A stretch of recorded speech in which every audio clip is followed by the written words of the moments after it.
Speaker sir, it's obvious to the whole country. It's obvious to the whole country that there is a very serious problem in our examination system. This is not just a question of NEET, it is in all the major examinations. Now, the minister has blamed everybody except himself, right? I don't even think he understands the fundamentals of what is going on here. आप प्रश्न क्या है आपका? आ रहा हूं sir ये मैं question को सेटअप कर रहा हूं। इसलिए प्रश्न पूछते हैं। The issue is that there are millions of students in this country who are extremely concerned at what is going on and who are convinced that the Indian examination system is a fraud.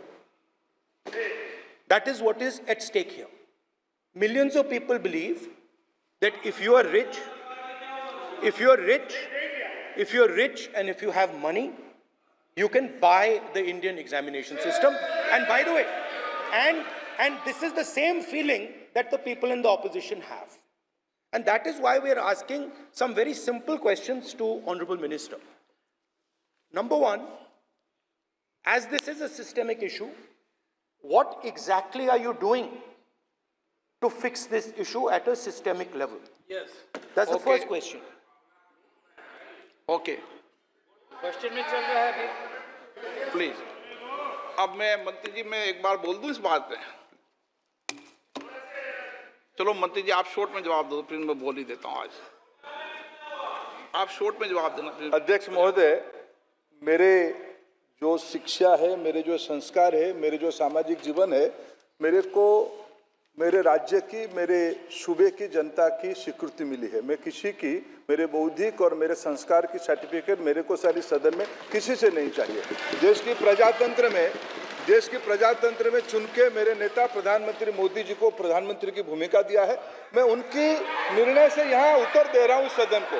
बाकी ये कहना चिल्लाने से सच झूठ नहीं हो जाएगा साहब। ये जो कहा गया देश की अभी की एग्जामिनेशन सिस्टम रबिश है सर, इससे दुर्भाग्यजनक बयान देश की नेता प्रतिपक्ष का कुछ नहीं हो सकता है सर। मैं कठोर शब्द से इसको निंदा करता हूं।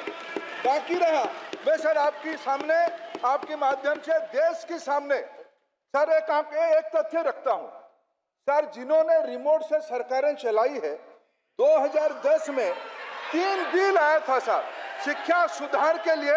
उन्हीं की पार्टी के नेता आदरणीय कपिल सिब्बल साहब 3 बिल लाए थे। उसमें से एक बिल था एजुकेशन, उसमें एक बिल था prohibition of unfair practice bill 2010, जिसकी उद्देश्य एजुकेशन इंस्टीट्यूशन में माल प्रैक्टिस को बंद करना। सर मेरे सरकार की हिम्मत है, अभी हमने पब्लिक एग्जामिनेशन की रेगुलरिटीज में बिल लाए, कानून बनाए। क्या मजबूरी था कांग्रेस पार्टी की, क्या मजबूरी था नेता प्रतिपक्ष की? उन्होंने उस बिल को विड्रॉ किया, किसकी दबाव में विड्रॉ किए?